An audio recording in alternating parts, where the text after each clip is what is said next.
Well, greetings, welcome to the Dividing Line. Can't see anything up on the screen there, but doesn't probably really matter because I landed, there we go, about 14 and a half hours ago, something like that. Or was that when I got home?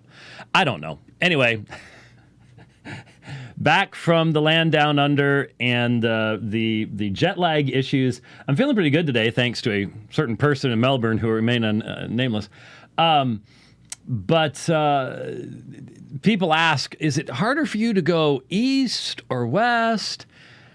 And to be honest with you, going to Europe or coming back from South Africa and stuff like that, coming back, you gain so much time that it does seem to be easier than going the other direction.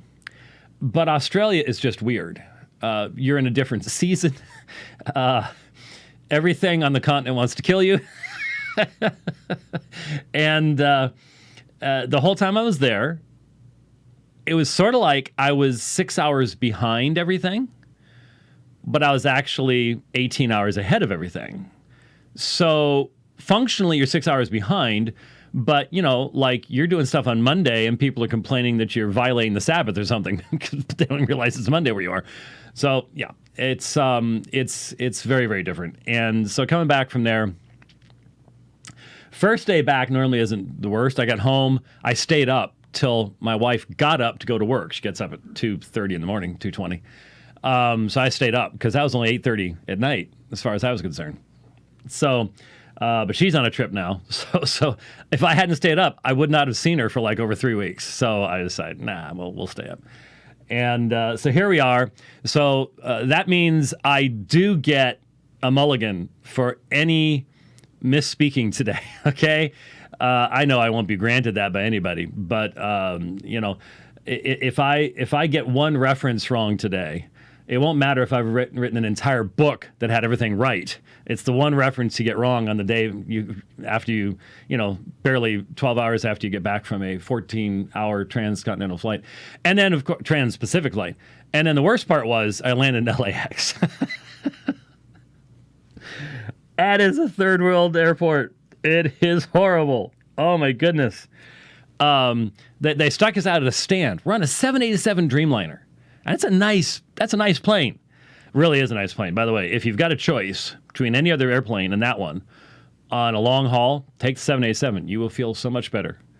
Air is humidified, higher pressure, HEPA filters. It's a modern aircraft. You can't always get one, but this was my big test flight. How good do you feel when you get off the plane? You didn't feel like you had, it's a long story. Anyways, get a 787. They put us at a stand, stick us on buses after we get off the plane, make us wait for him to do that, and then drive us around LAX for 10 minutes, going around corners, all the rest of the stuff. After 14 hours, you're going around in this car, and then finally get to where you have to go, customs, claim all your bags. So now you're dragging all your bags uphill. They make you go up this hill. There are no functioning walkways in LAX. None. I had to walk from Terminal 4 to Terminal 7.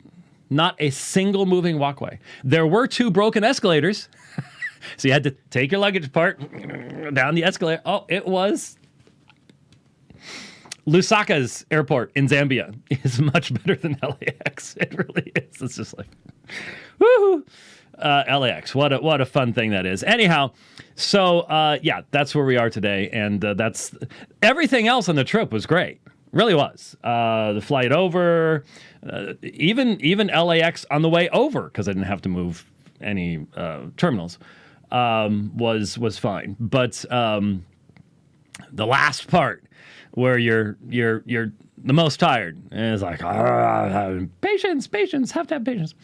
Anyways, so we're home, and we've got ReformCon this week, and we're going to, we're trying to work out how we're going to do this mashup thing with Apologia Radio and Dividing Line. We're going to put it together and do something from ReformCon. Summer's coming down. She's going to be speaking. We'll probably drag her into the middle of that, too, as long as she's there. I don't know what's going to happen, but it'll be a lot of fun, one way or the other. It'll be very, very interesting, especially in light of what happened.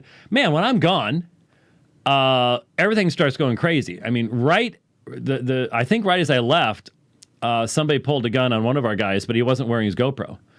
And then just a few days later, Elvis Costo gets the abortion doctor pulling a gun at him, and the police are like, we can't tell that's the gun. that poor officer that obviously was told by his higher ups, "Now we're not doing anything about that," is now famous for going, well, I don't know if that's good. What? You know what they should have done is get the meme from the guy in the 2000, the Gore, looking at the Chads. Oh yeah. No, Chads. they did. One of the memes is Elvis pointing the officer to something, and over in the next panel they have free eye exams for Phoenix police officers. Look, the fact of the matter is, if Apologia did not have the web presence that it does, and they had not put that video together and put it out there so that all the people with common sense could look at it and start calling the Phoenix Police Department, nothing would have ever happened. They would have gotten away with it because Planned Parenthood owns the government. And the local media went nuts on it. Oh, yeah, local media. Yeah, but, for most folks, they would have gotten away with it. So all that happens, and I'm safely ensconced down under and got no idea what's going on. And Jeff and the guys are too busy to even pop anything into our little WhatsApp group. So I'm just sort of like, guys, what's going on back there? That's just the way it is. And again, you could either say I had an 18-hour head start on everything, or I was just always 6 hours behind. And what it feels like is you're always 6 hours behind. That's pretty much how that works. I just found a meme on Reformed James White memes for 16A19's. Opponent says something historically naive, and it's a picture of Lee Baker holding up his King James Bible with all his markings in it and stuff like that. And Jason's looking at it rather, I don't know. And then the next one is my response. And I can tell by the look on my face, I'm going, you just said what? And Jason is literally face palming. I mean... I just saw this right as the program was starting. I haven't had a chance to watch that. I don't know that I will. I probably will because Sean McCraney put out a video when I was still in Sydney before I went down to Melbourne, and talking about how he's going to put out a video and he's going to do a much better job than I did responding to Lee Baker, but then made it very clear he actually hadn't watched the debate. So how do you know? Well, I talked to people. Good. And then his description is that there were tears and I shut down Jason and pure fiction. I mean, fantasy land. That's all it was. And, that's just Sean. Sean just lives in his own fantasy world. And so, he went after Jeff and I. So, Jeff and I are going up to Salt Lake City. Hey, Sean, Jeff and I will come on together. If you can prove that Calvinism is so bad and the Trinity and all the things you accuse us of, well, come on. And he's like, I'm not both of you at the same time. Well, why not? More the merrier, right? I mean, if you're just this great prophet of the future. So anyways, I'm going to be responding to, I didn't get a chance to respond to his email where he just basically admitted he lives in fantasy land, but I'll get to it later on. So yeah, here we are. So much to talk about. I guess I'll go ahead and talk about something that happened before I get to the trip itself, because that was, 2 debates and all sorts of neat stuff down there in the land down under. But I started telling everybody down there that John MacArthur broke the internet by saying 2 words. And the problem was the 2 words were taken out of context, but were spoken in a particular context as well. And specifically, let's just remember, I think that Todd Friel invented the word snark. If he didn't, he was one of the first ones to use it, but he may have actually invented it. But I think probably the first place I ever heard anybody use it was Todd Friel. I mean that quite seriously. And so he is the very definition of snark. His entire shtick is snark. And so you have to put that in context and remember that it was in a Q&A with him that MacArthur used the term, was it disqualified? I think he was disqualified in regards to Stephen Furtick, who then wrote an entire book called Disqualified in response to it. And they even mentioned that. So when Todd starts off going, okay, word identification, most sane people are running off the stage at that point. The rest of us are tied down, and we know how sad Todd looks when he's rejected and unloved. So we just can't put up with it. So we stay there and put up with whatever happens. But most people want to run because you're going to be asked a question in the least comfortable possible way.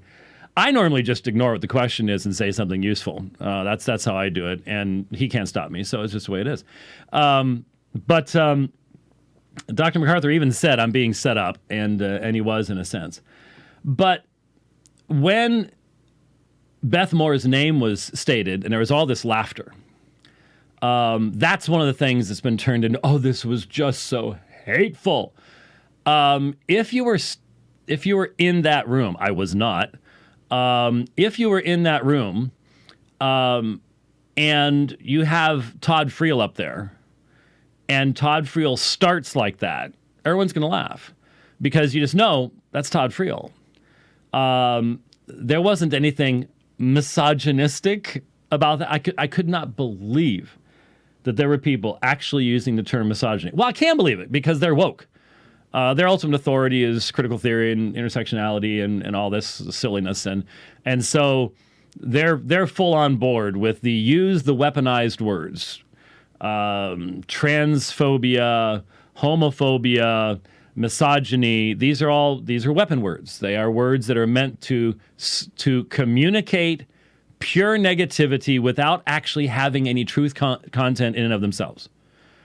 Because anyone who argues that John MacArthur hates women because he doesn't believe that Beth Moore should be preaching to men for more than just the fact of her gender, the content of her books, the content of her tweets, the content, I mean, about 3 days earlier, was it about 3 days earlier? Or it was really close at the same time.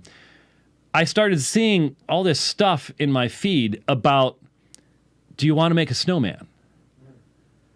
And I'm sitting here thinking, did Clementine take over the internet? Because I remember Clementine's Frozen period, where everything was Elsa and all that kind of stuff. And so I had to, do you want to build a snowman?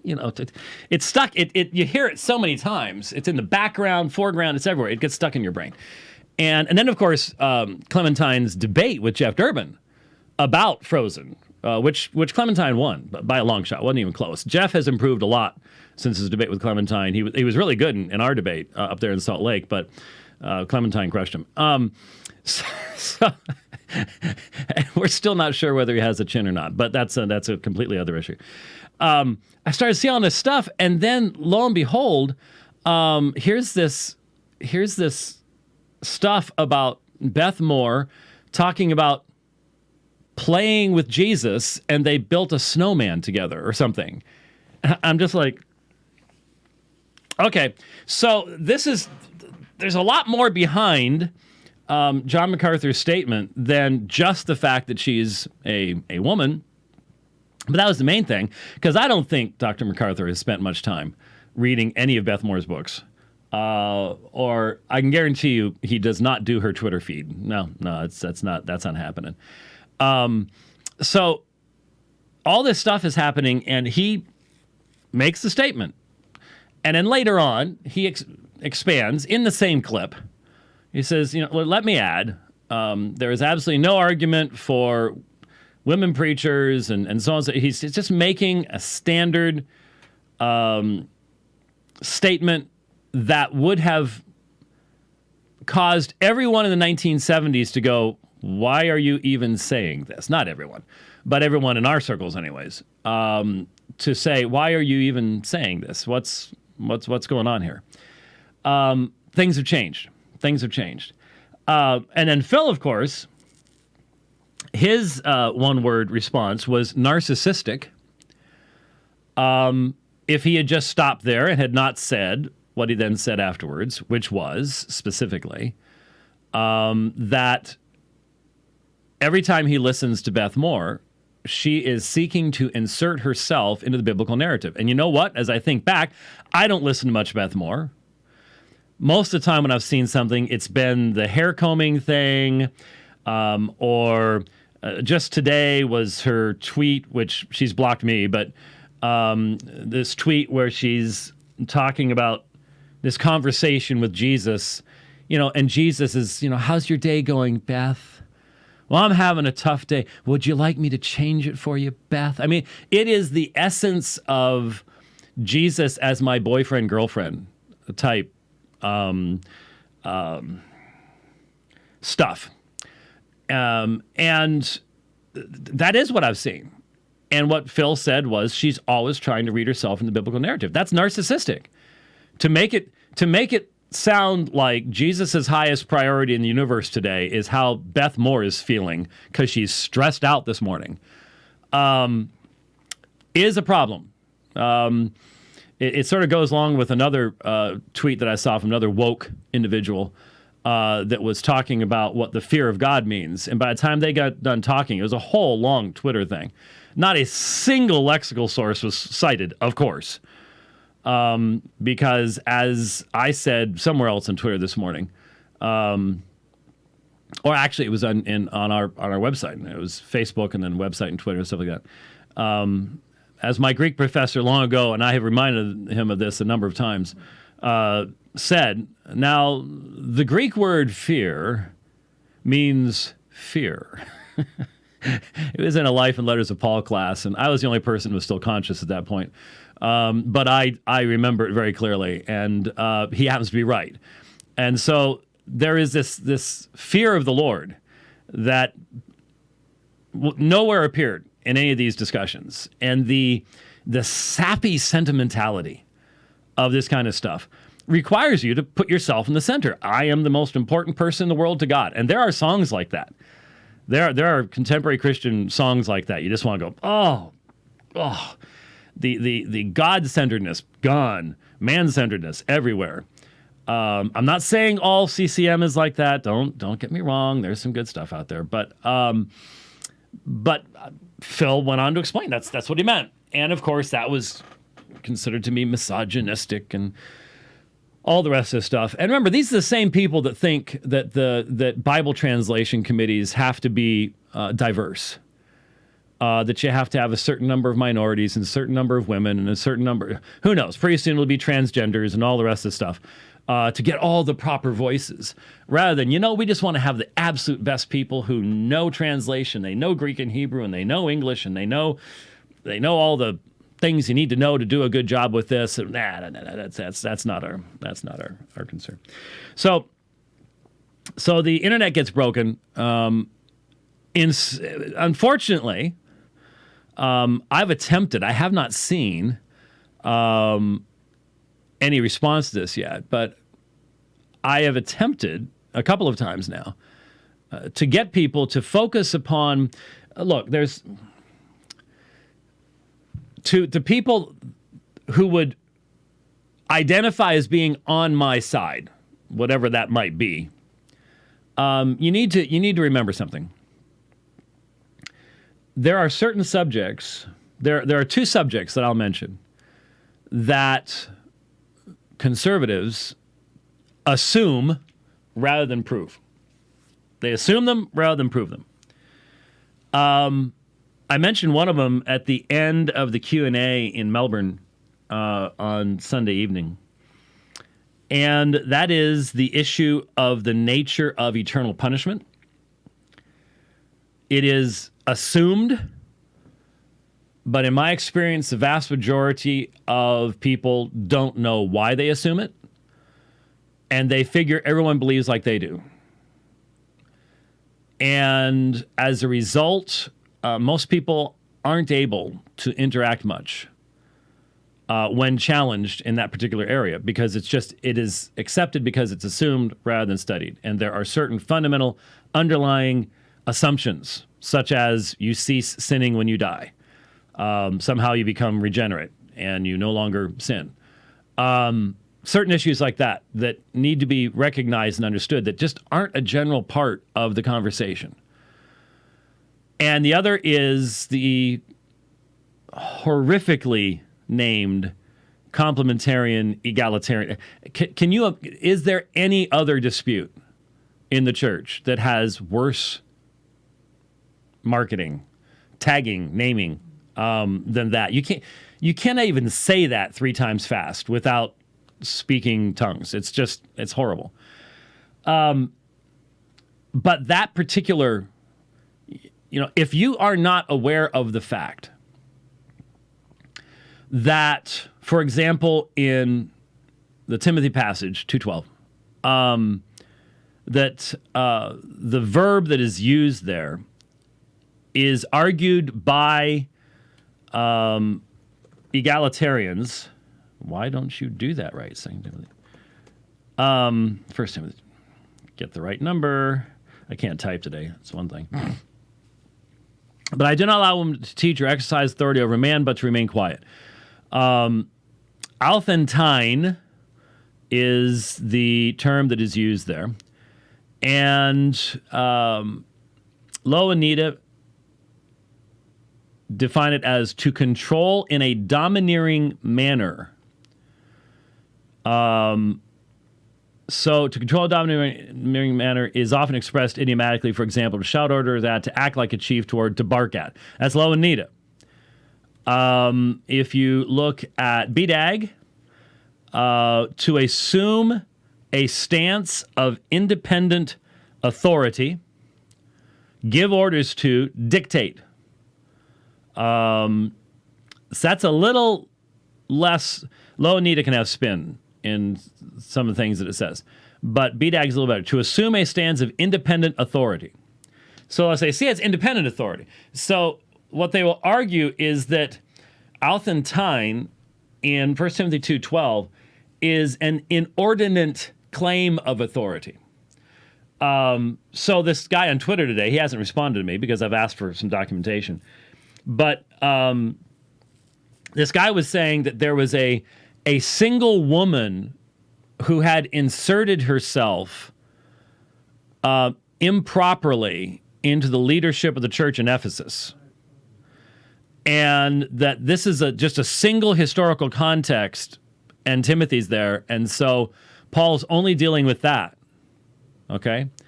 So if you're not familiar with the arguments and usages of Althentine, and if you aren't up on, what about Corinthians? I mean, there were women prophesying in Corinth, and what's that about?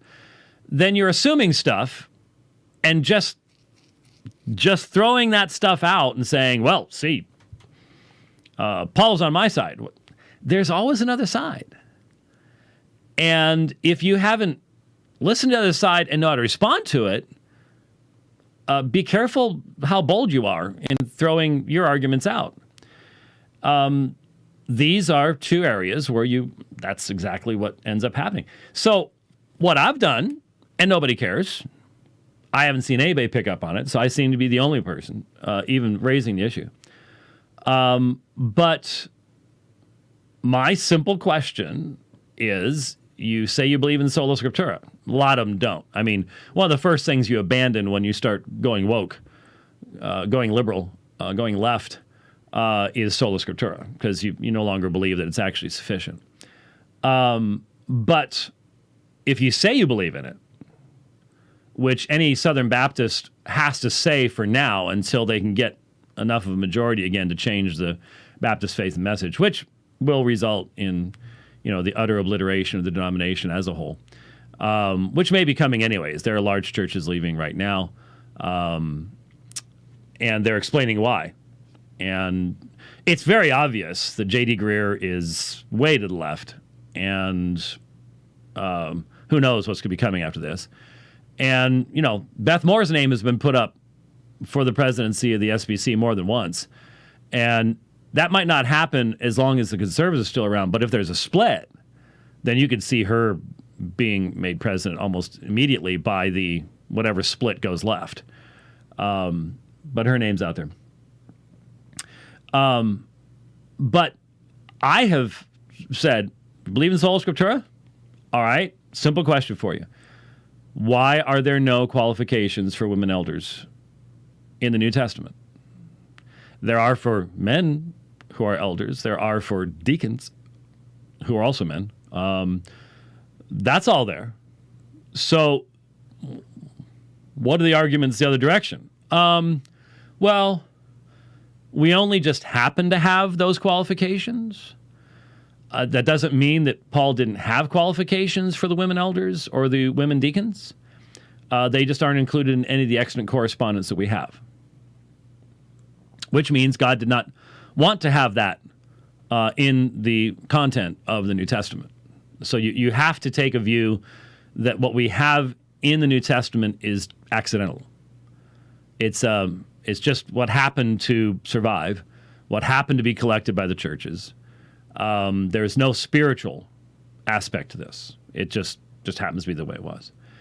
And that ends up leading eventually to a degradation of the view of Scripture, which allows for external tradition to then take over and fill in the gaps. That's generally how that ends up going. But I think that if you follow the Reformed perspective, and look, lots of Reformed churches that have the name Reformed in their name have collapsed on this issue. But the first thing that had to go was not the regulative principle of worship, but the regulative principle of theology. And that is that you need to have positive biblical foundation for positive doctrinal assertions. And so if you want to know what the eldership of the church looks like, you can go to Acts. You can look at the historical reality. You can go to the statement in Acts, I think it's 14, that this is a part of strengthening the churches, whereas the apostle providing leadership in the form of elders, plural, for the churches. Elders in the churches, not an elder, but elders in the churches. And when you ask what the qualifications were, well, let's remember, again, for liberals, there is a limited Pauline corpus.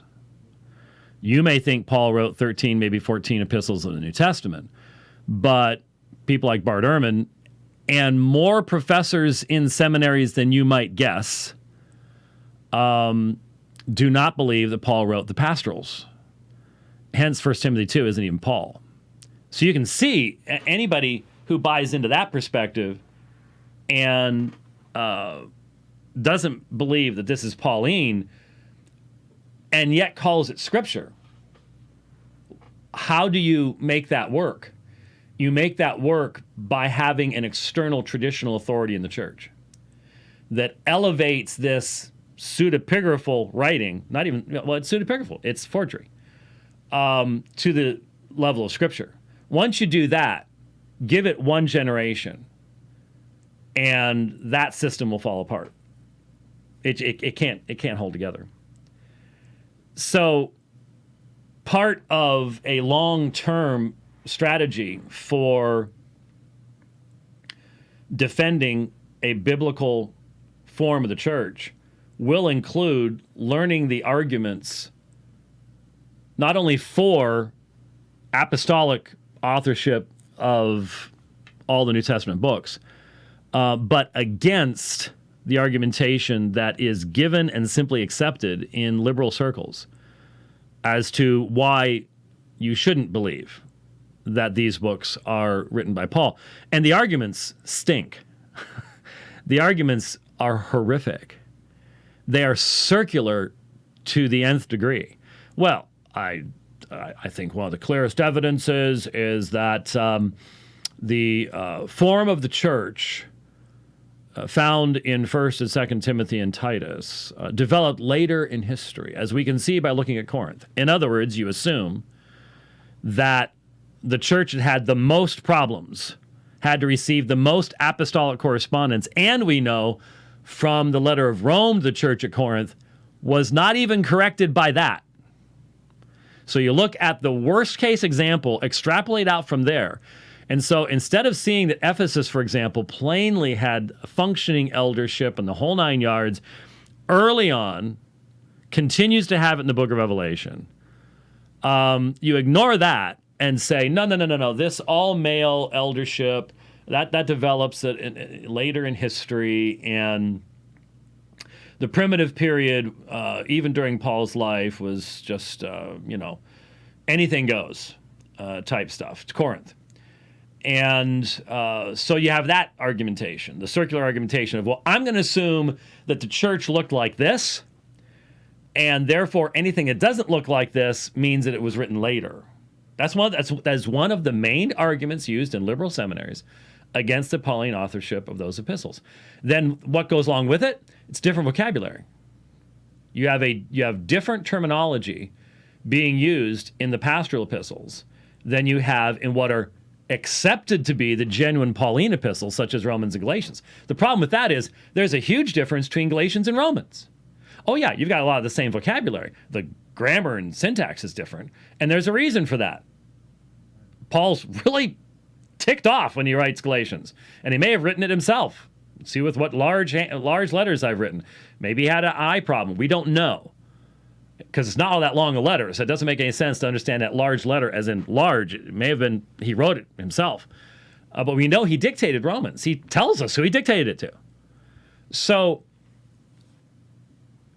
when you get to determine what the starting set of vocabulary is, you can make anybody. If I take Bart Ehrman's scholarly works and compare his popular works, Bart Ehrman did not write both of them. The vocabulary, syntax, and style is different. He has different editors. He's writing to a different audience. He's going to use different terminology. Same thing with the pastorals.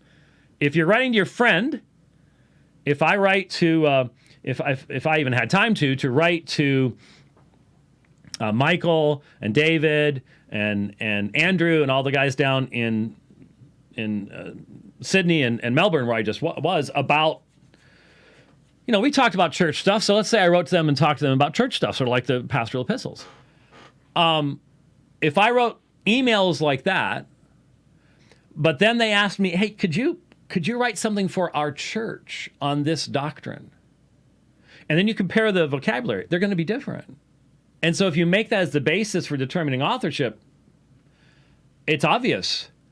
When Paul's writing Romans and he wants this to be an epistle that is read by many for a long period of time in an important church, and then he's writing to his dear brother Timothy right before his death, you really expect those to be identical to one another in vocabulary and form and structure? That's absurd.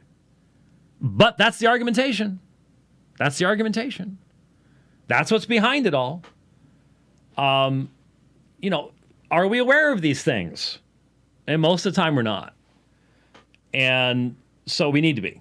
We need to be. There's more study that needs to be done before you just glibly pop off, Paul said X, Y, or Z.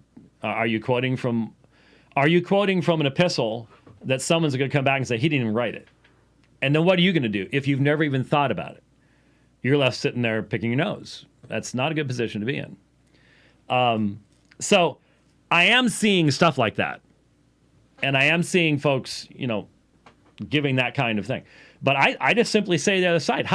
Why am I not hearing anything here? The reason I'm not getting a response to this is because the only consistent way from that side to respond is to fundamentally say, yeah, you've got a different view of Scripture and scriptural authority. You seem to believe that you need to have that positive statement in divine writ to have a definition of the central authority structure for the New Testament church. Yeah, exactly. And you're saying you don't. That's the whole point. That's where the rubber meets the road. And so, yeah, there you go. Good old Todd. Todd, you're crazy. So speaking along those lines, you may have noticed a article I posted up today. It's not a long article, but it took me a few minutes to write it. Everybody had been sending me, and last year they sent me notification about Reese McKinnon. That's his actual name. He now goes by Rachel McKinnon. But Reese McKinnon, a dude who has now won the 35 to 39-year-old women's track sprint cycling championships 2 years in a row. And there's a picture of him on his bike beating a lady going across the line there. And this guy, just like the woman who's now disappeared because I think she's been arrested up in Canada, that was suing everybody and their third cousin if they said anything to him at all, even though he's a guy, but he acts like a girl and dresses up like a girl. But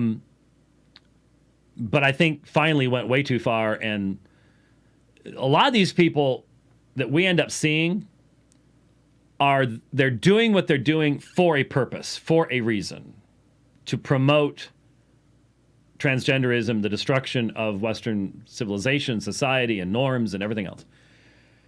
And so we have two stories in the news today that show us the relationship of these things, and they relate back to what we were just talking about Beth Moore, go home. Accept your God-given responsibilities and parameters for experiencing God's blessing, and quit questioning God's right to do that. That's what was behind all that. The one is the ongoing saga in, of all places, Texas. Austin has to have something to do with this, or San Antonio, one of the two.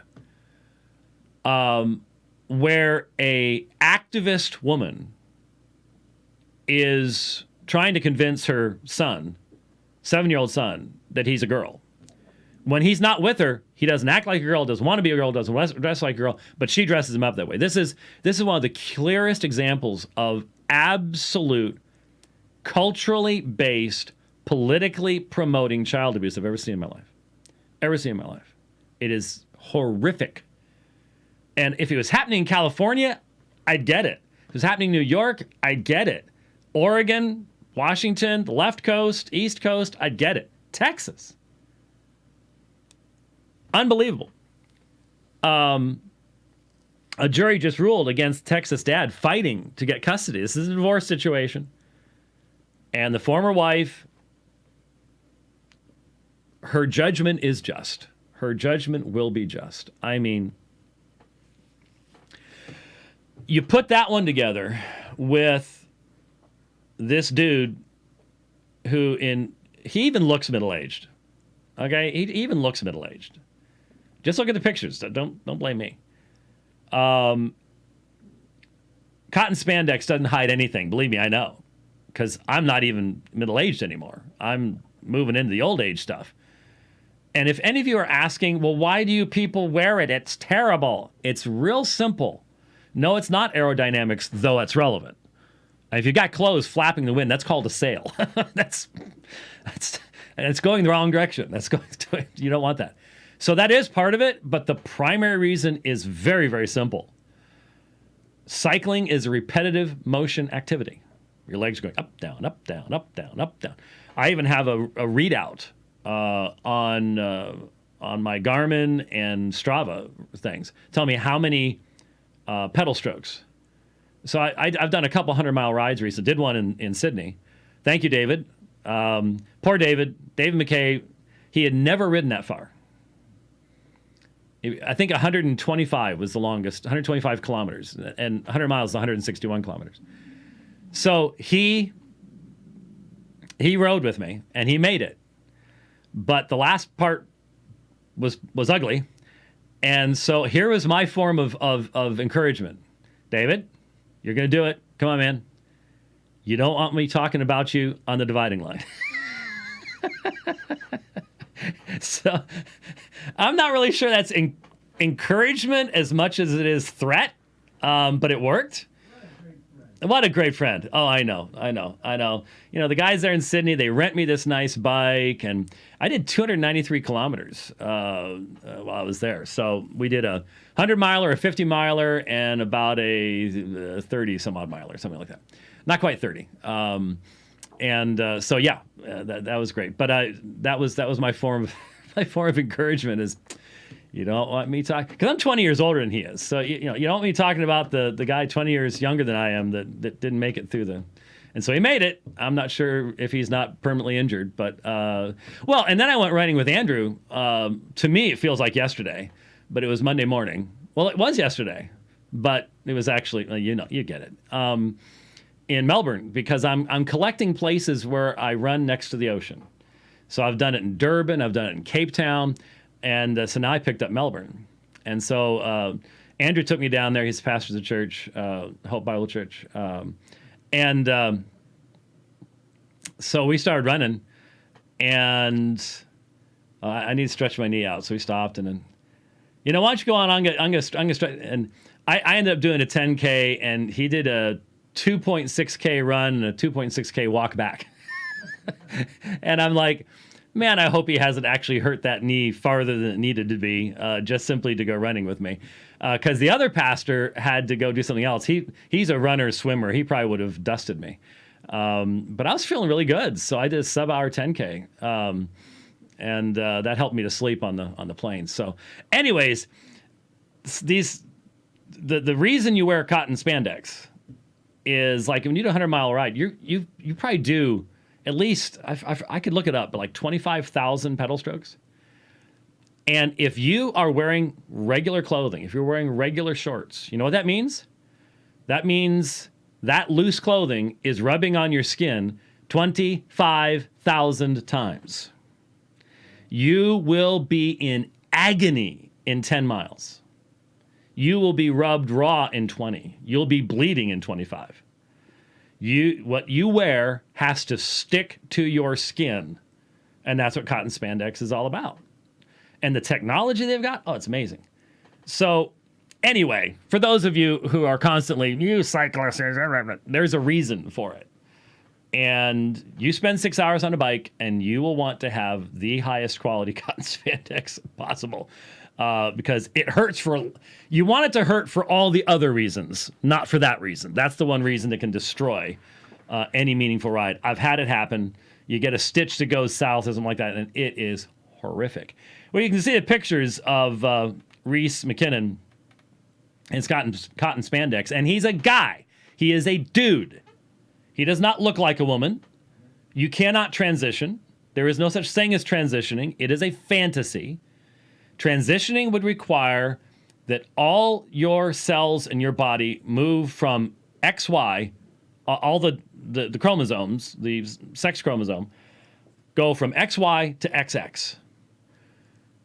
Even with CRISPR, we can't do that. And even if we ever got around to doing that, this guy, quote, transitioned in his late 20s. That means all through puberty, he was a male. He still is. But he was then, which means bone length, bone density, lung capacity, muscle mass, connective tissue. It was all built as a man. Now, he may have had the surgery and gotten it all cut off, but the machine's still the machine, and it was built by man. It was a male machine, and still is. So, oh, goody. The boy beats the girls. Whoop-dee-doo. The reality is, we know that that's the case. I've mentioned before, Martina Navratilova nailed it. She was exactly right. She's a lesbian, but she sees that this insanity is the end of female sports. It is the end of female sports. Because this is the fact. You take the best woman tennis player in the world. And right now, I don't know who it is, to be perfectly honest with you. Haven't kept up with it. But you take the best woman player in the world, and any one of the top 150 men she'll probably not even take a game off him. Blow her off the court. Just blow her off the court. because it's a game of power, and his bones are thicker, they're longer, he has more muscle mass, better connective tissue, and he is going to crush her. He can't have a baby worth nothing. And he can't mother a baby. And he can't nurse a baby. But that's because there's this thing called design. Which, once you lose God, you don't have a basis for believing in design anymore. And that's why we're in this horrific mess. But be aware of something. If you decide to correspond with Dr. McKinnon, he's not a biologist, but he knows how to argue. And if you can't tell where the holes are in the argument, this guy is an absolute advocate, full-on advocate. And he's doing this for a reason. And I feel really sorry for American Don Orwick and Denmark's Kirsten Harop Sovang, because they're the champions. They're the women champions, but they don't get the jersey. They don't get the medal. A dude, beat them. And that's the future until our societies wake up and start functioning on some kind of level of common sense once again. That's not happening right now. And by saying what I'm saying, this could be what gets us kicked off YouTube. We know it. We recognize it. They'll never debate this. They will never debate this because there are the holes are so gaping and so huge, and the selective use of medical data and statistics is so bad that they would get crushed. So they'll never do it. What you do is you get your people elected to office, you get your people into the judiciary, and then you use judicial activism and you just shut down the other side. That's what we're seeing all across. It's in Europe, it's in the United States, Canada, oh good grief, Australia, oh good grief. It's everywhere.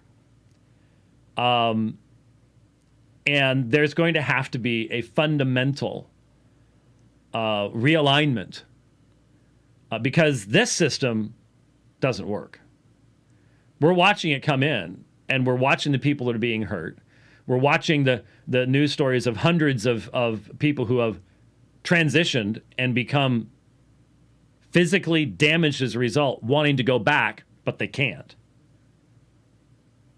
I mean, they're no longer functional. They can go back to dressing and identifying in that way if they want, but their lives sexually, parentally, possibility of parenting, all that, it's done. And that's what makes the Texas boy situation just so horrific. They use the same chemicals that we use to chemically castrate sex offenders to stop puberty. It is unnatural, evil, and insane. Mengele did not think of this stuff in Nazi Germany, and we're doing it, and judges are saying it's good. God's judgment will come against this. It has to. God will not be mocked. God made us this way. And God gave us the ability to understand how our bodies work. And now we're using that understanding to pervert what God made. I keep thinking about I Am Legend.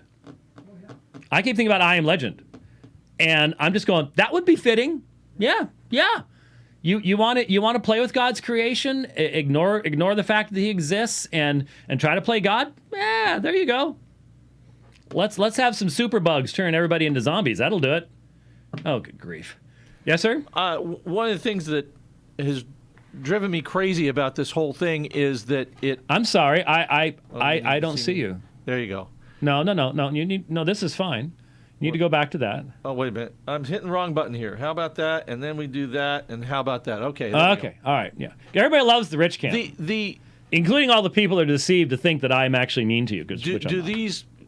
Don't these guys have to, for their whole life, take these extremely severe drugs to keep this thing going, right? Yep. And yet cycling and all these sports have rules against performance-enhancing drugs. What was it? The one Olympian gal, was it cold medicine, or she took a allergy medicine and she lost her medals? Yeah, I know. And I yet know. But this here's their is going argument. on. Here's their argument. They're taking performance-decreasing drugs. It still changes them. I know. An You're enhancement right. goes either way. It's a change. You're right. And you are playing games with your body. If we can say what we've said about Lance Armstrong, Oh, yeah. and Oh, yeah. the fact that all he did was tamper with his blood, that's all he did. And yet this is fine. I The know. hypocrisy here is insane from head to toe. Insanity is the only word for it. Insanity is the only word for it. And I can guarantee you that if there was meaningful medical study being done, you will discover a significantly higher mortality rate and disease rate for these people. We already know there's a much higher suicide rate. Yeah. But you cannot tell me that pumping a male body full of estrogen does not do damage to that body long term. Cancer, heart, the whole nine. Just mentally. Well, The mental, the depression. the mental stuff, yes, but physically, I can guarantee it. But I bet you could not even get funding to study it because it's politically incorrect. Because it's politically incorrect. No way. Yeah, it's just. Okay, I'm done. Yeah, it's all connected. It's all connected because, as I pointed out, McKinnon talks about transphobic critics. So if you say if you hold the position that the entire human race has held until the last 40 years, well, actually really last 20 years, then you're transphobic, which means there's something wrong with you. And so it's using language to control the narrative, but using words that have no meaning, because there is no such thing as transitioning. So I cannot have an irrational fear of something that actually doesn't exist. I simply have a moral, ethical, and medical, logical, scientific objection to the abuse of the human body and to the abuse of the way we've been created by God. And to call that transphobic makes you scientific phobic or Christophobic. We can do this absurd, weaponized word stuff all we want. And the funny thing is, McKinnon's PhD is in logic, logic and epistemology. So it's like, really? Seriously? But this is the world we live in. Okay, one thing before I do a little trip stuff. Hey, look what came in the mail today. The Forgotten Trinity Updated Edition. How many pages is this? It's not. I don't think it changed much. 232, somewhere around there. Yes, and it's okay, bummer. The bio's not right. I thought I had sent them. I mean, they did get the Apologia Church thing right, but they still got me teaching a Golden Gate, which doesn't even exist anymore. Oh well. At least there's nothing about cassette tapes in the stuff about Alpha and Omega. I'll let them know about that. We'll get that one thing fixed. But Summer had told me when I first sent the artwork for this. Summer had told me, "Oh, good, because the other one's so 1990s." And I'm like, but I really like this one. I like the color and the whole 9 yards, and so there you go. What was? Yeah, this one was only $224. So yeah, there you go. Oh, good. Yeah, there is a scripture index in it. And a subject index. Yay! And lots of notes in very small print. So the new edition of Forgotten Trinity's out. The only changes really, I added a few paragraphs. There were a couple of endnotes that I had to so often over the years say, look for the endnote on this. It's not in the text. And people skip endnotes. And if you look, I mean, Yeah, how many? What's the notes section? The notes go from 197 to 217. So there's 20 pages of notes, and I can't read half of them. In other words, small print, very small print. That means there's a lot of information there. And so what I did is I took some of those endnotes and brought them into the text. I included a little something on the eternal subordination stuff, but obviously you couldn't. They didn't want a full rewrite that would expand it massively. So I did a few things like that will hopefully improve it a little bit. But the doctrine of the Trinity really hasn't changed much since 1996, I think, when the original came out. And I'm just thankful that Bethany House keeps books like that in print. I'm thankful the same-sex controversy is still in print. I'm thinking that the same-sex controversy not only majorly needs an update, but needs a whole section on transgenderism now too. And I'd certainly be willing to do it. Summer says I'll trade my '90s version for that nice new one. I guess that means I need to bring one of. I only got 5. I guess I need to bring one home because Summer's coming down later this week. And she's going to be speaking at ReformCon as I will. So, microphone again? There's Twitter. Lauren Holiday just posted about listening to the audio version last night. Yes.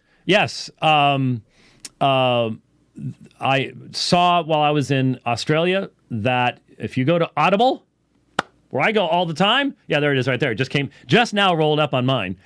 Lauren Holiday said, I started listening to the audio version of Forgotten Trinity last night. Looking forward to finishing the audiobook this week. The audio version was well done. God bless. Maybe the audio version folks will send me a link to get my own copy so I can listen to it, so I can tell how good it is. Either that or I'll have to burn one of my Audible credits to get it. But they may be listening. Don't be like the guys. Don't be like the guys who did the Doug Wilson book and not even send me one. I can't promote a book when you don't even send me one. Yeah, don't do that. Rich is going, I want one too. Anyways, well, I gave you one of these, but you mean the Audible version. I get it. So it's really nice to have the Audible format there, but especially for a book like this, especially with all the biblical stuff, hard copy is very, very helpful. So new edition out. If you've had on pre-order or whatever else, it's been very, very well used. And hopefully will continue to be used for a period of time. Okay, so we've already gone nearly a full hour, and I haven't even taken the time to have certainly not caught up with everything, but haven't told you anything about where we were, and I sort of need to do that. Please don't tune out, because especially those of you who support what? Oh, just a look on your face is sort of like, oh, okay. Oh, okay. All right, good. Setting up stuff for Thursday. Good. We're going to have the Apology Radio dividing line mashup. Especially those of you who contribute to the travel fund. Thank you so much. When I get a chance to travel, I get a chance to meet people in a way that I get to go to churches and really interact with folks, and it's extremely encouraging. Let me, before I tell you about the events, do something just so I don't forget. Could I mention to everybody that there are certain speakers, who I will not mention by name, who do not stay after a debate for an hour and talk to people and shake hands and sign books and answer questions and take picture after picture after picture after picture. There are a lot of people who do not do that. There have been a few times when I've had to leave right after speaking. Frequently, it was because I had to catch a plane. I was being taken to another speaking event.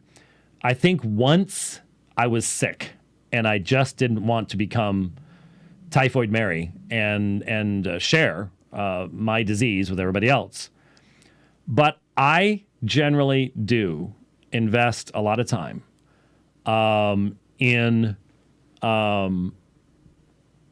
meeting with people, even after 2.5, 3 hour long debates. I'm exhausted. I still meet with people. The people at G3 will tell you that after the Trent Horn debate, there were 350 people in line. I was there for over an hour and a half talking with people after that debate. But there is what? You didn't turn a single person. No, not that, not night. But there, could I suggest some rules of behavior when you're approaching a speaker who may be at the end of a very long day, may have been now overseas for 2 weeks, because it bothers me. For example, I don't sign Bibles. I didn't write it. And I don't want to put my name in there. I know other people do. I'm not trying to start a fight with anybody who does. But please just understand, I don't look so horrifically sad that I won't sign your Bible. Just go, okay, no problem. I've had people just whip out a piece of paper. Would you sign that? Okay. If you want to keep it in your Bible, I don't care. That's up to you. The point is, I feel uncomfortable signing Bibles. That's all. I prefer signing my books. I've actually had people give me other books from other people, and I don't care. But I just don't want to sign the Bible. So please don't give me the look when I do that. That's happened a few times. Don't ask me to do something that violates my conscience. Basically, that's you know. Secondly, when there are 30 people standing behind you in line, I know you want to tell me about your second cousin who served a Mormon mission and how he found the Lord. But there are 30 people standing behind you in line. You may not see them, but I can. I can see the people who have to give up and leave because they've got a train to catch, they've got a plane to catch, they're taking somebody home, whatever it might be. You don't see them. I do. And so when I make a funny comment about the people behind you are about to lynch you, I'm very kindly attempting to suggest to you that you need to be concise. Not just for me, though I would appreciate that, but for your fellow believers who would also like to shake my hand and take a picture and maybe sign a book, and ask a brief question. And speaking of questions, could you make them concise too? Limit it to one.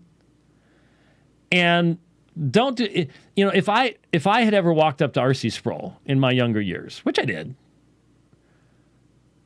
and said something along the lines of, Dr. Sproul, could you explain what you mean by chosen by God? And he'd go, did you read the book? And if I went, no, he'd simply say, well, read the book. So if you're going to come up to me, please don't ask me to summarize the Forgotten Trinity for you. Read the book. That's one place where George Bryson's line works. Read my book. And then on the other side, if it's 9:45 at night and they're starting to turn lights out, please don't ask me to give you a theological dissertation on the distinction between being and person, especially since I wrote a book about that too, or ask me to go more in depth on something like that. And please don't be disappointed. Believe me, all of these are examples that are used repetitively. Please don't be surprised when you come up to me and say, you know, you did a debate against a Roman Catholic once, and you quoted an early church father. What was that about? And could you give me the reference? I have shocked a few people because they actually gave me enough context that I knew what they were talking about. But I've literally had people who referred me to a debate from the mid-1990s. Okay? So from 25 years ago, you quoted church father that said something like this. What was that? What was that reference? Hey, I get those phone calls. Yeah. And you're just like, and then when I sit there and go, I don't have a clue. And sometimes, honestly, I've now done 173 moderated public debates. I have probably re-listened to or watched 15 of them. So it's been 25 years since I spoke those words. So what should shock and amaze you is that I would have any clue whenever anybody asks me a question like that. Not the hangdog looks I've gotten from some people that I'm like, I don't know. I don't know what reference you're referring to. I don't recognize the citation. Got no idea. I think most human beings would have the same response. There are a few people who only deal with one subject. So they repeat the same thing over and over again for 25 years. They might be able to respond to that kind of stuff. I can't. It's just not possible. And so please try to remember I am a human being. One other thing. Oh, please. This will make memes. See my hand? Stay at least that far away. Okay? At least that far away. I'd like another foot, if you would. If you can smell my breath and I can smell yours, you are way too close to me. So And the holy kiss thing is right out. Not happening. Especially when I'm traveling overseas. Folks, you've got to understand, I am trying to keep from getting sick. You just don't know. I mean, this last January, I lost a month when I went back and taught in Owensboro. And it was the plague class. I ended up with strep throat and all sorts of stuff all at the same time. I lost a month of everything. I mean, just scratch January off the list. And especially if I've got stuff still coming up, debates and stuff like that, please keep your distance.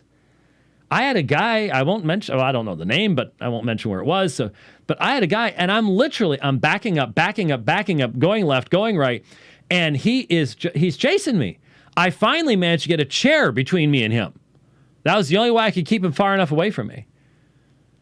But he was just in my face.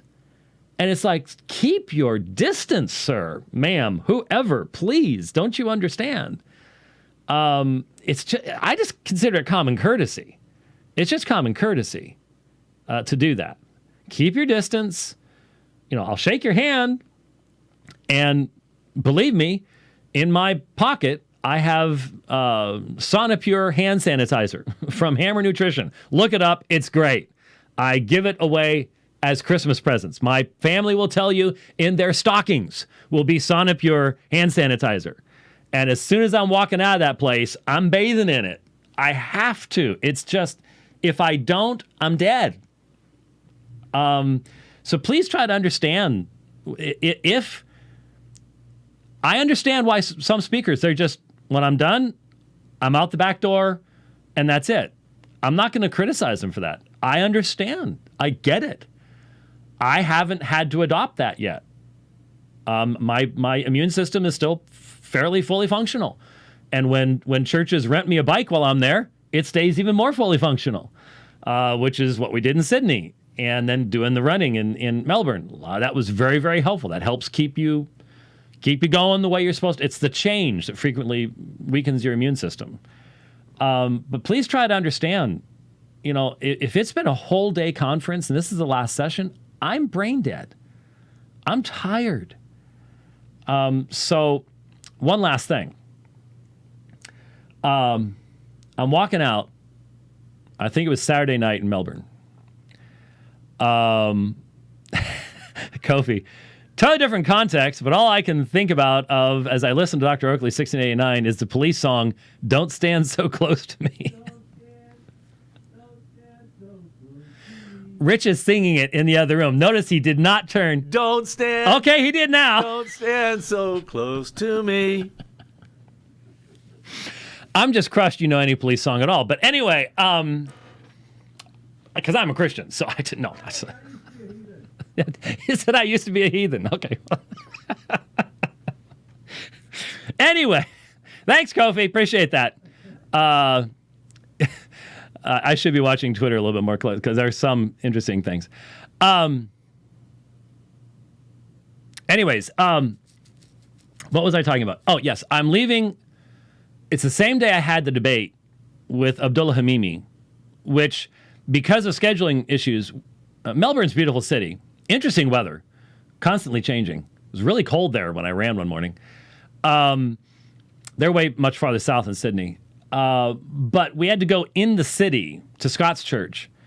It's called Scott's Church, to have the debate with Abdullah Hamimi. We couldn't have it out at the theological seminary where the church meets because of a scheduling conflict. So I've had to go into the city. I've had a debate with a Muslim. Again, spent half an hour, 45 minutes greeting people, shaking people's hands. You can go on Twitter and find the pictures. People are constantly taking pictures, putting them on Facebook. I think, was there something in between? I don't remember. There might have been. And then we have the evening conference session, which was on Islam. We had Muslims show up, one of which Dr. Bernie Power teaches there. Brilliant guy, by the way. Had dinner with him. Wonderful guy.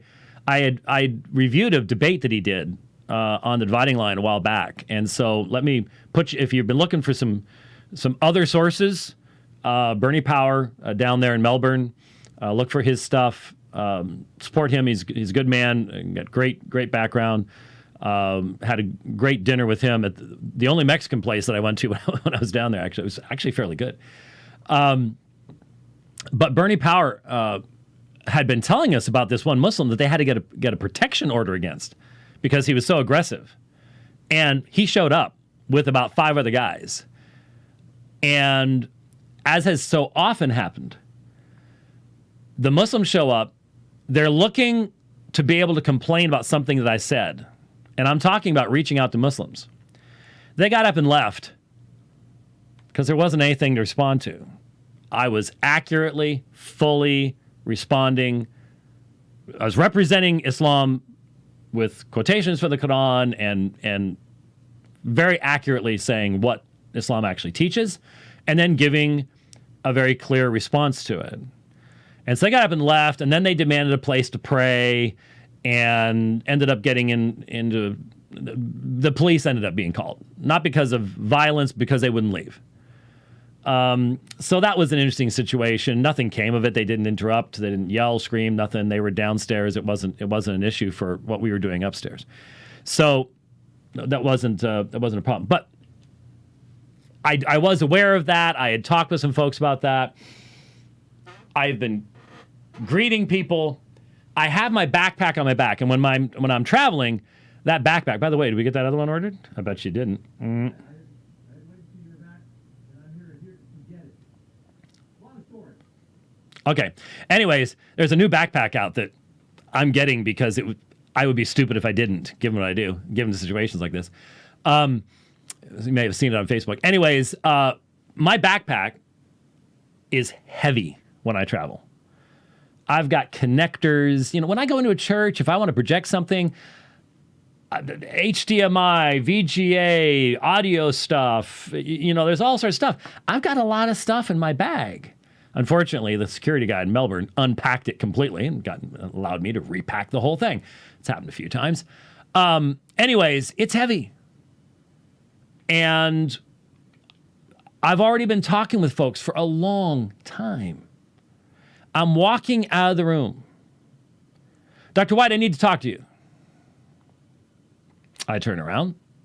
Here's this young fellow. I knew immediately that this was going to be interesting because by the third sentence, Michael Brown's name comes out. And so he has a word for me that I need to be rebuked for my friendship with Michael Brown. And I'm listening to him talk. And he never says anything about Michael Brown's belief in God, Trinity, deity of Christ, gospel, justification, penal substitutionary atonement, resurrection, prophecies. No one's going to go there because we're all dependent upon going to his materials to look up stuff. Anyways, nothing.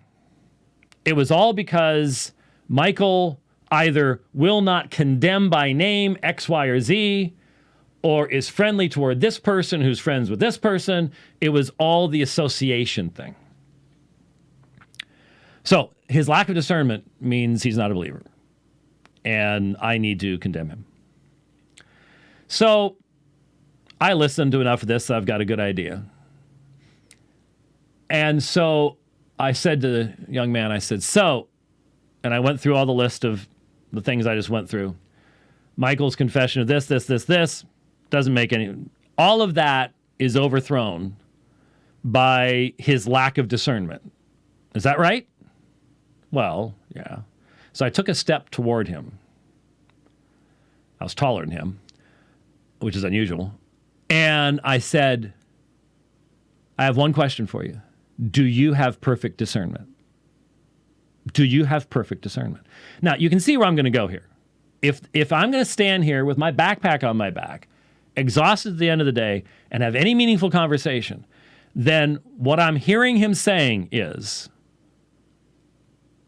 he has the standard of discernment that will allow you to have a true gospel profession.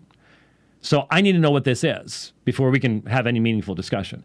If he admits that he does not have perfect discernment, then we can have a meaningful discussion as to how you obtain a perfect level of discernment and how he knows that the level of discernment that Michael has is insufficient to be a Christian.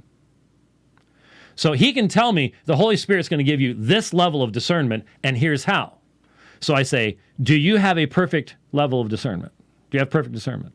He would not answer me. I repeated it. Do you have perfect discernment? Would not answer me. I said, thank you very much. Good night. Turned around and walked off.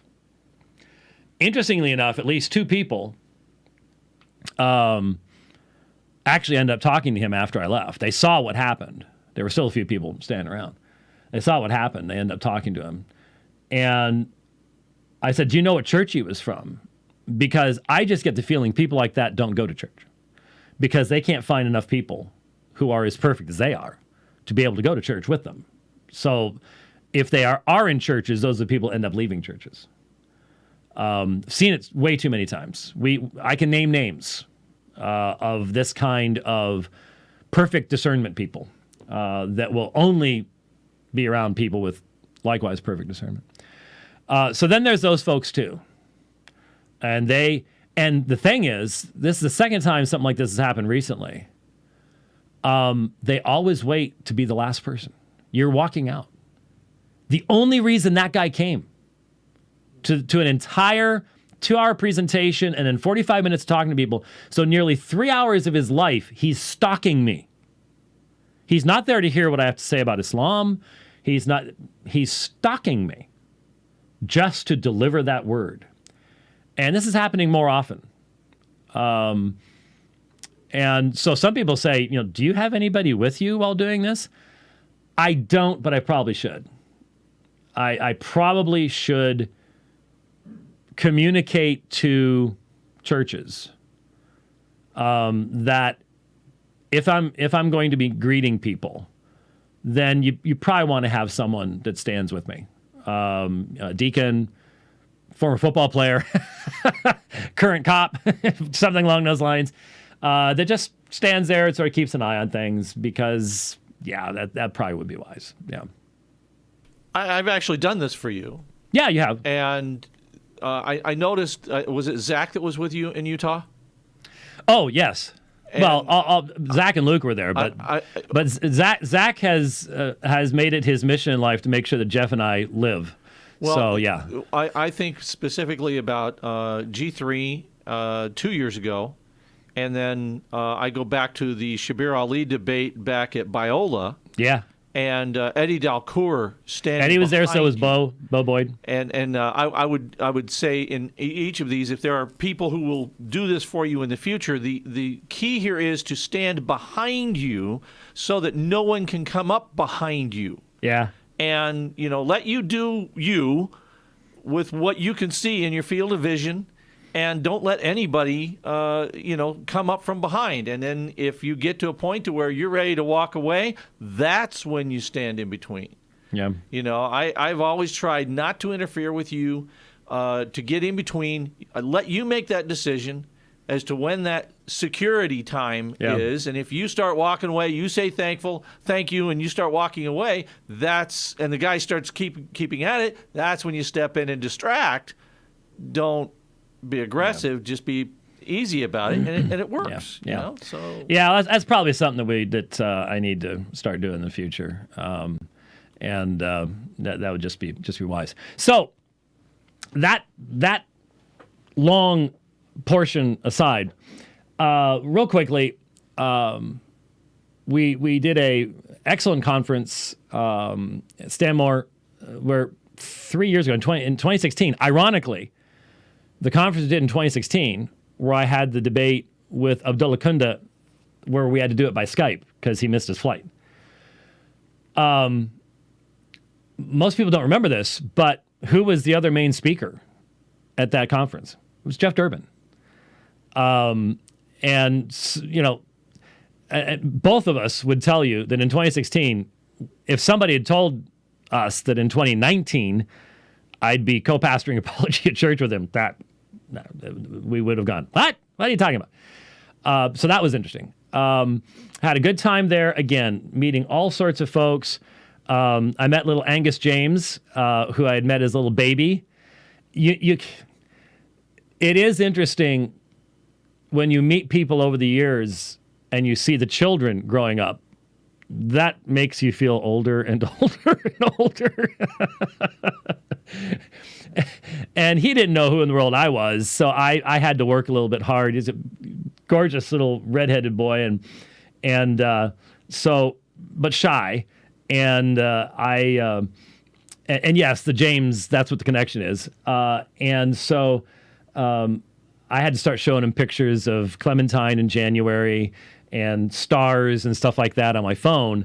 And then he sort of warmed up because I was doing the grandpa thing and showing him cool stuff on my phone. So, but we had fun with all that. And of course, the guys there took good care of me. I even got to visit a chiropractor who doesn't go to that church, but is the wife of a Presbyterian minister that was connected with them and stuff like that. So I got to get sort of fixed up a little bit, which helped a lot with all the riding we were doing. And like I said, they rented me a real nice bike. David, thank you so much. $293K in one week is a lot of riding, and we had a lot of fun during. At least I did. You say you did. I'm not sure, but we'll hope that you did have a lot of fun with that, and had great experiences with that. And then Andrew and the guys down in Melbourne took really good care of me. Great conference where we talked about the first night there. I'm talking about apologetics and sexuality. So Australia just recently. Profaning of marriage, homosexuality, all the things going on there. There is a little bit behind us.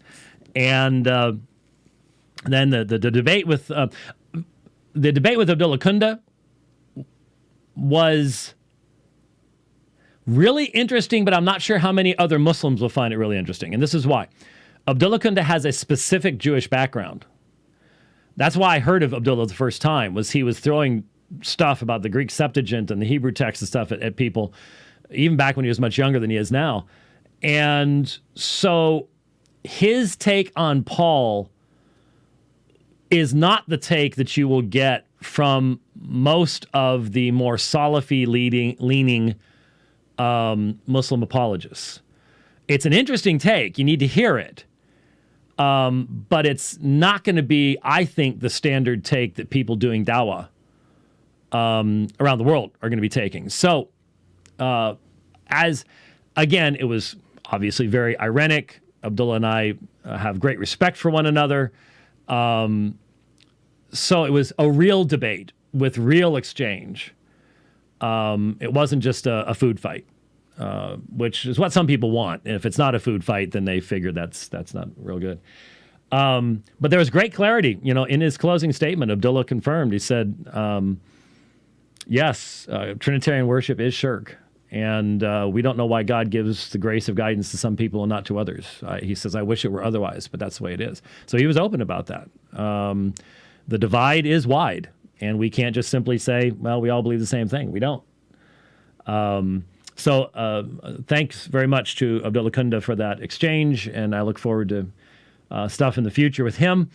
And then Abdullah Hamimi took up this opportunity for debate on short notice. And so I was very thankful for that. And he had just, I think 4 days earlier, done the same topic with a fellow by the name of Joash, who I got to meet at the debate. And I guess Joash works with Samuel Green down there, some of the Christian guys doing apologetics down there. I'm not sure if he's associated with Bernie Power or not. Probably. I mean, it can't be all that many of them. They probably each know each other. But so I got to watch a Facebook recording of the exchange between Joash and Abdullah Hamimi. And so I knew that Abdullah would be focusing on textual transmissional issues, which is great. I firmly believe that when you put out the case for the New Testament versus the case for the Quran, that we've got the better of that argument, but we have to be able to explain that. And so it was a great exchange. I think it's been posted. I'm not sure. If not, no, it hasn't been. It was a different one that was posted. It was the Abdullah Kunda one. It's already been posted. The other one will be out fairly soon, I'm sure. A fellow drove hours to videotape everything in Melbourne for free. So we thank him for that very much. And so once that stuff comes out, we'll be linking to all of it. But it was a very interesting exchange with Abdullah Hamimi.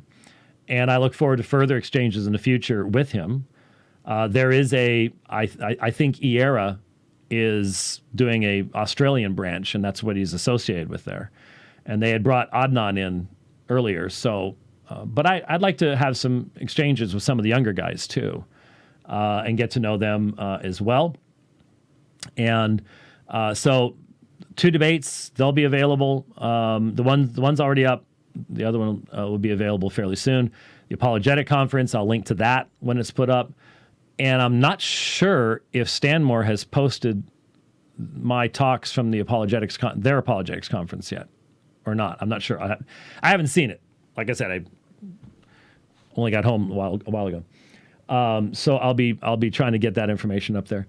Once again, to everyone who did come up to me, I simply lost track of the number of people who have said that this ministry has been transformational in their lives as far as providing them with theological grounding and apologetics. And we are obviously deeply thankful when you express those things.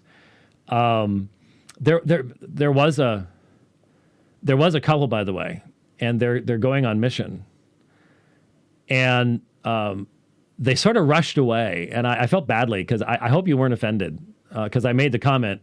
Again, we were going a little long, and so the humorous comment, I don't want the people behind you to get you, and they sort of rushed off. I hope if you're watching, I hope you were not offended. But I certainly pray for the work that you're going to be doing. It was so neat to see people who are now in ministry, and this ministry had a lot to do with the fact that they're now in ministry. That we can never ever become. I mentioned to Jeff and to Luke and to Zach when we were up in Salt Lake City. When I travel, 50% of the time, someone will say, I found you through Apologia, or I was watching you, and that's how I found Jeff. It goes one of the two ways. We seem to be joined at the hip, apologetically. Maybe it's just the YouTube search engine. I don't know. But again, the number of people who would say things, and please tell Jeff, that we're so appreciative of what doing an end abortion now and this type of stuff. And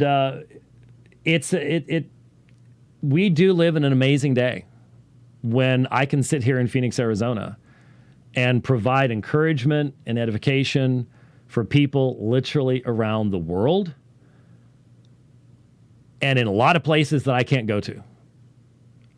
And that's been a blessing now for decades. I don't know how much longer it's going to last. But it's been a blessing.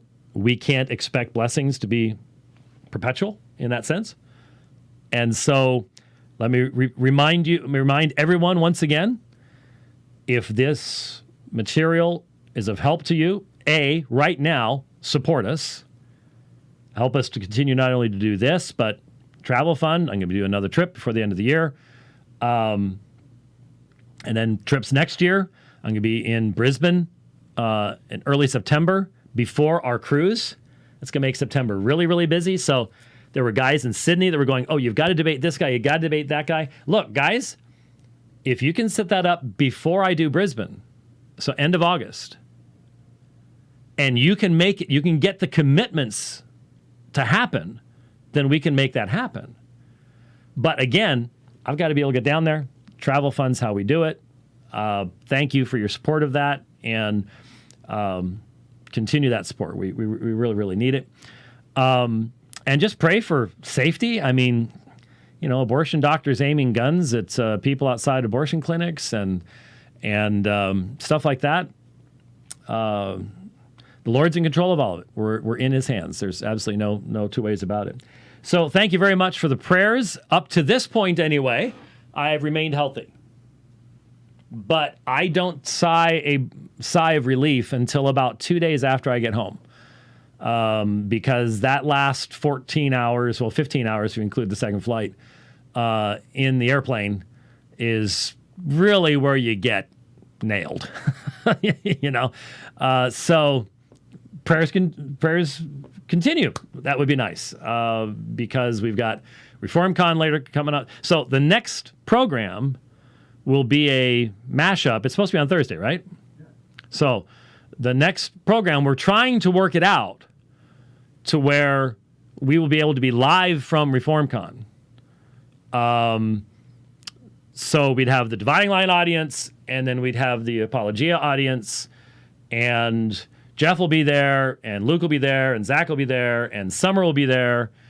And so I'd love to sort of get everybody involved. We've got lots of stories. I'd love to introduce you to Luke and Zach a bit more. They're sort of behind the scenes a lot. I mean, Luke's on Apology. He's just not as much of a talker as Jeff is. But I'm sure it'll be quite interesting, one way or the other. And so that's this week. And then keep an eye out. I'm hoping to have some information maybe by then for my London friends. Just keep an eye out. Might be visiting you again soon. So as in a few weeks. So just keep that in mind.